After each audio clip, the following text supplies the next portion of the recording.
Abamenyi korwa Kiong'ong'i wodi ya Kitutu Central bunge ya Kitutu Church South County ya Kisii nigo babuka n'omoichano magiga y'omubiri bw'omusacha w'emyaka 44 asilieta Steve Msee gotokaga kweta ase enyumba y'ogokombwa ase echinchera cy'obututukano na kuleng'ana n'eamate yaye korwa ase county ya Kitui Nyagusira nigo arwete esobo emyaka 12 yaetire kurende tanya kwirana goika chinga kicho gokwa kwaye ase batebire muna nigo abeire n'oburoire ase geka egetambe. Alikuja huku mwaka wa 2009 ndiye alikuja Kisii. Tangu akuje huku hajawahi rudi nyumbani. Tunajua ako huku. Huwa tunamtembelea wakati kwa wakati. Sana sana nikiwa kwa shughuli zangu za kikazi. Huwa ninamtembelea lakini sikuwa najua mahali anakaa exactly kwa nyumba.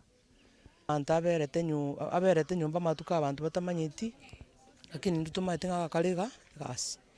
Bono murapa ni jirani yaye bono basinye inamo nere mono chingi chiajete komoketa niri musu mpaka bono baje kubura ningaki nkibono yanyarikana rero chingi chikale mono iga niri musu ochurangerio manyene eproti bagenda baigori tisha banyora maene gakorete kigasirete. Kwa muda wa kama miezi 2-3 hivi sijamuona kwa sababu mimi nakaa Nairobi, sikai hapa Kisii. Na nilifika huku juzi, ilikuwa Sunday asubuhi ndio nilifika huku nikamuulizia. Kwa sababu nikifika huku lazima nimuulizie kwa zile kazi nafanya anaifanya.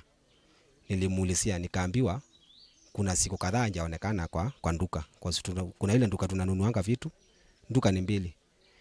Akikosa hii nduka unampata kwa hiyo nduka nyingine. Nikaenda nduka zote mbili na sikumpata.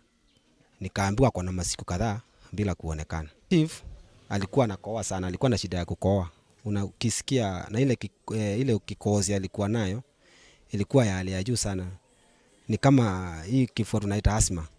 Kwa saa nyingine alikuwa anakohoa mpaka anajikunja, unaona huyu mtu ni mgonjwa. Reality ni mgonjwa. Na saa nyingine hata kutembea kwake kulikuwa na shida. Hakuwa na mke, hakuwa na familia yote. So hata ugonjwa wake ni kama imechangia sana sababu hakuwa na mtu wa kumsaidia ndio apone haraka. Hata kukunywa mandawa saa nyingine ilikuwa na shida kwake sababu anaweza kosa kukula ndio akunywe hizo mandawa.